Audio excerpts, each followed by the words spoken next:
Hello, Environmental Policy 1 students, fall 2016. I just wanted to reach out to you now and talk to you a little bit about your written assignments. You have one due on the 19th at 5 p.m.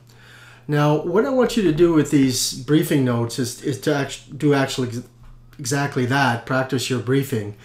Because when you start in the workforce, one of the things that you might be asked to do if you're not in a lab setting is to summarize information and brief your boss or somebody who's not in the environment unit on an important environmental matter. And that's what you're going to practice with the 3 briefing notes that are required in this course. So what you need to do is you need to download the instructions, for example, the assignment 1 instructions. In this case, your boss is VP Environment in a large international mining company. And he's been invited to a consultation on GDP and replacements for GDP to better reflect the environment, or if not replacements, modifications of the GDP to better reflect the environment.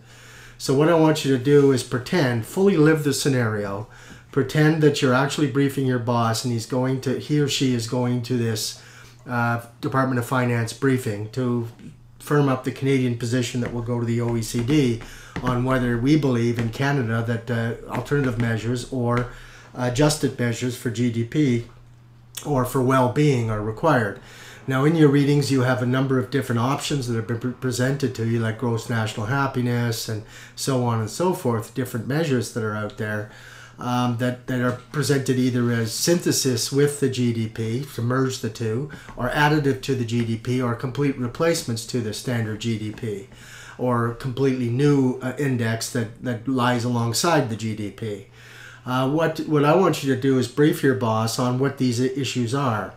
Of course, you never let your boss go to a meeting like that where you leave him or her completely blank on an important subject matter. So the challenge with this kind of a exercise and providing a briefing note is providing concise but comprehensive coverage of the subject matter. Not too much detail, but don't leave anything significant out. And that's the whole point of a briefing note, learning how to write those.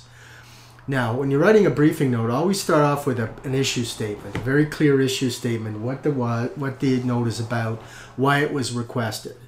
And then you would go into some sort of a background section, and then you would cover, like background section in this case would be, what is it that people find problematic with the GDP and why are alternative measures being suggested. Then probably a section that covers off the different types of measures and different types of indices that are out there being proposed, giving enough information on each of the major ones so that when your boss is in the meeting and hears somebody say some kind of a well-being measure, they're not left completely blank on what the issue is. So you want to provide a very quick overview. This measure does such and such and such. It was developed by so-and-so, was intended to do such and such, and its main characteristics are this, problems with it are this, next. And provide your boss with a good briefing in 4 pages or less, I say in this instruction. And if you're unsure of how to write briefing notes, just Google briefing note.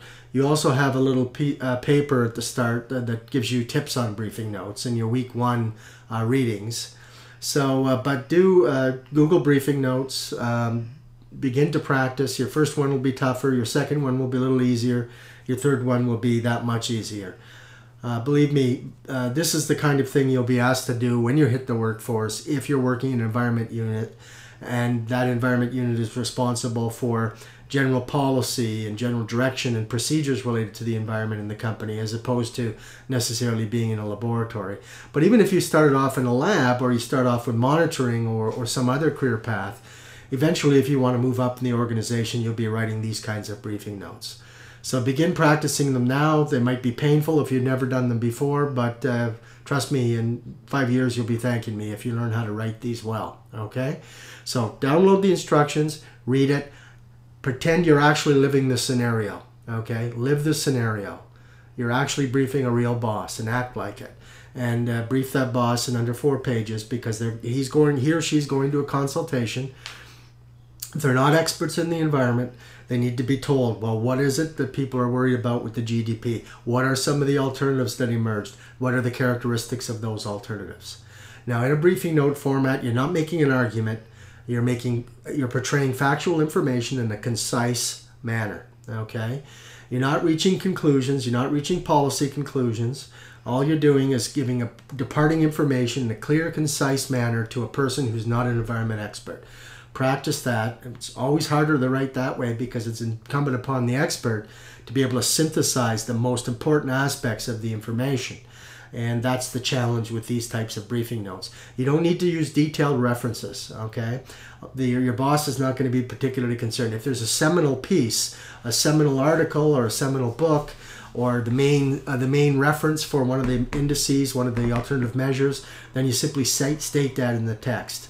Okay. For example, you might say the government of Bhutan has recently released their criteria defining what is gross national happiness, and blah blah blah.